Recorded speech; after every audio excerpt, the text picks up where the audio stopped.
What's up, YouTube? Alright, this is for the Sugar Doll channel. It's been one of those days. It's been one of those days. Ooh, I got dark circles all around my eyes. Man, you can tell I'm tired. My company did something weird, and I know we all do this in trucking. You have those days when the company just pisses you off. And the sad part is, I'm with what's considered to be, is this ice cream? I didn't shake. I'm with what's considered to be a very good trucking company. They have a very good rating, and they have a high retention of drivers. I don't know, I hate to say, there is discrimination in the industry. And when we first came in, there was me and a Hispanic guy in our orientation group. All the other people in the class were white men. I was the only woman, and I was the only black woman, obviously. Me and the Latino gentleman, we ended up getting two driver managers, and the two driver managers we got were, I guess when I ran into him, he said they don't have the best reputation, that they were considered to be, or he used the B word. I don't know, the lady I have, she keeps me running, but what they do in this company is forced dispatch. So I'm averaging 2,500 to about 3,500 miles per week. I drive all over the continental U.S. and I can do Canada as well. So that's on the table. Speaking of, I'll show you something real quick.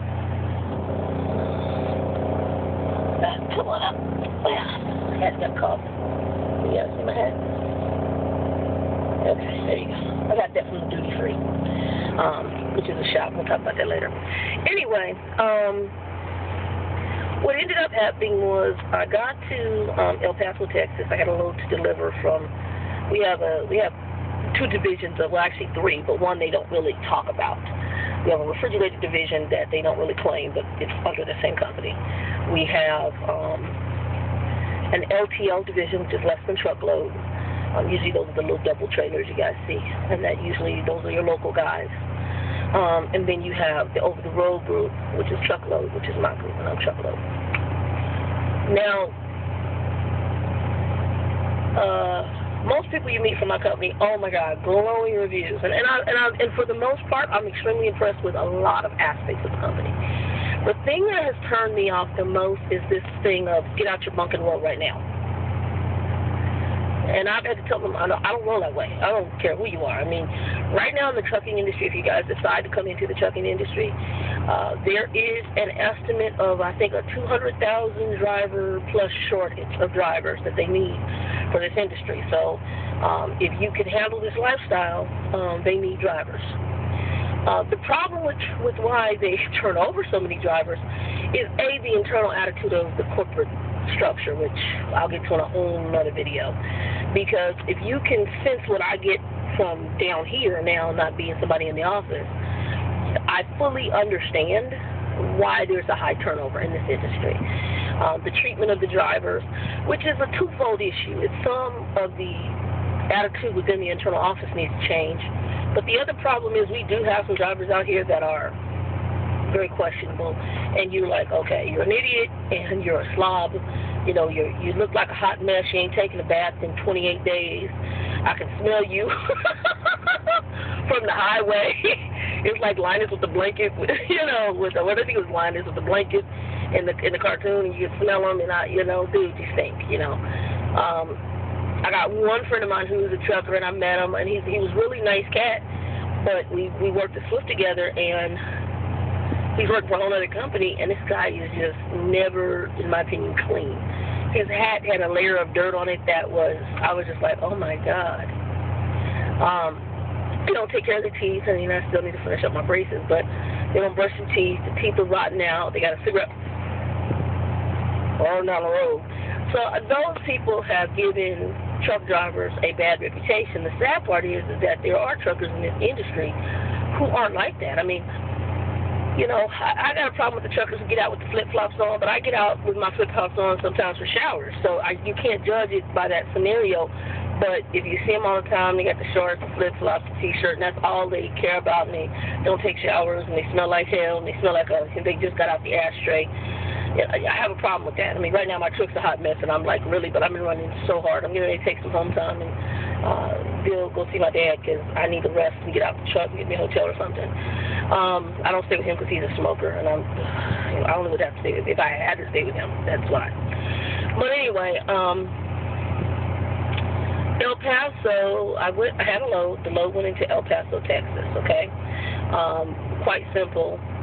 The load went into El Paso.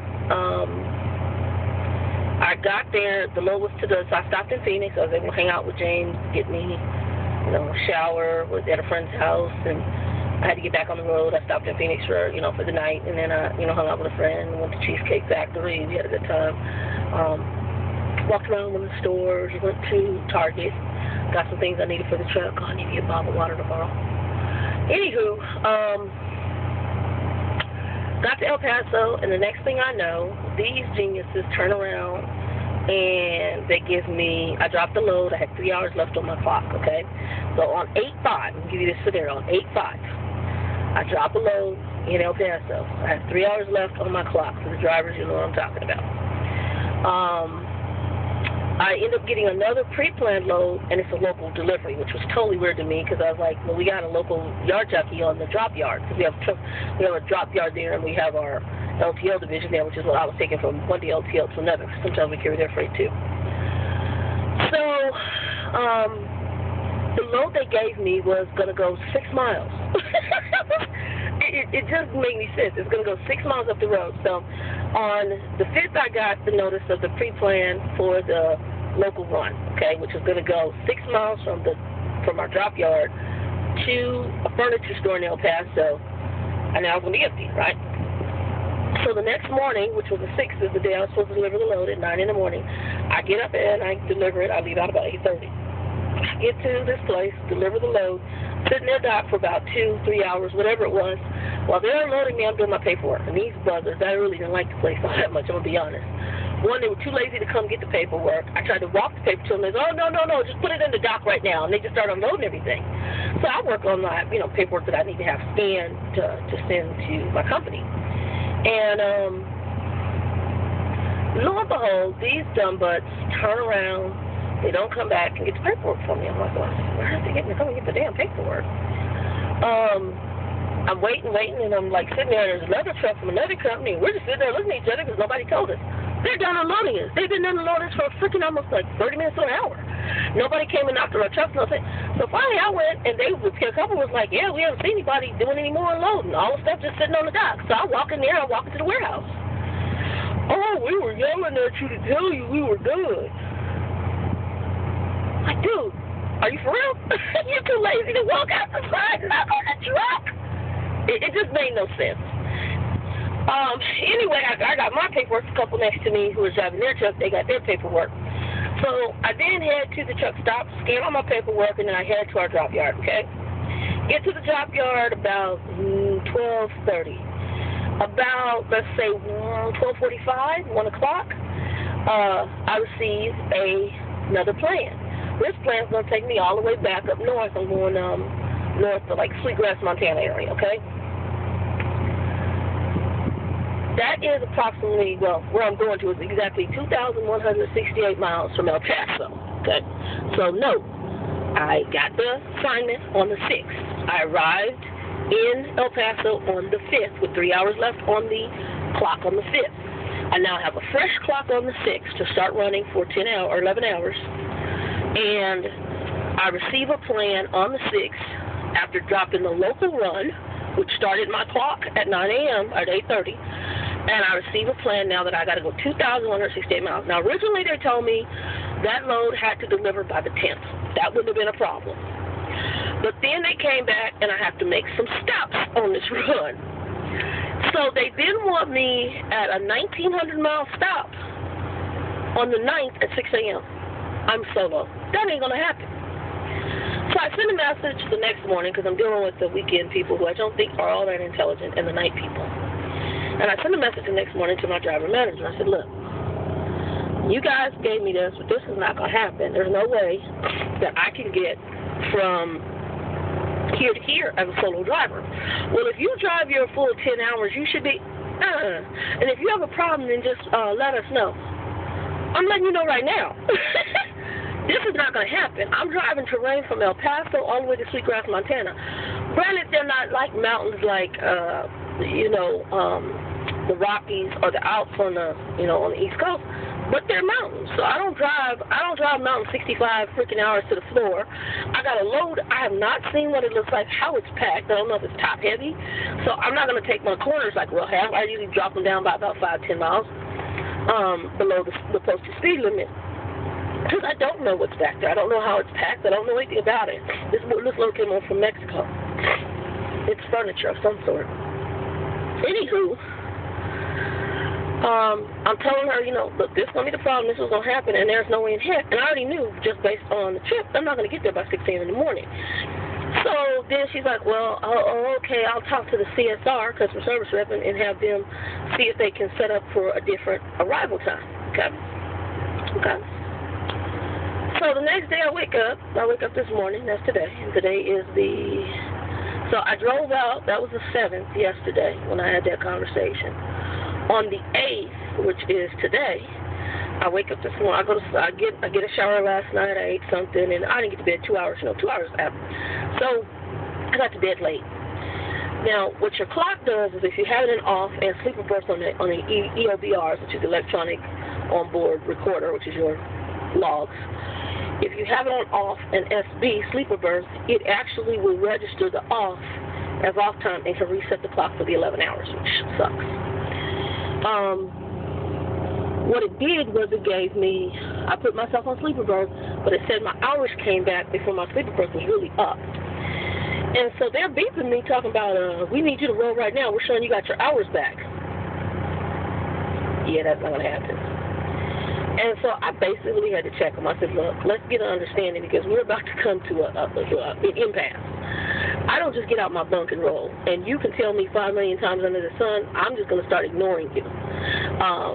You're not the only trucking company out here. While you have a good reputation, this right here is the most irritating thing you do. And this makes the third time you've given me a load with not enough time, and then you're going to sit here and try to harass me. I will not be harassed by you or anyone else. I have no incidents or accidents on my record. I have a very, very, very clean driving record.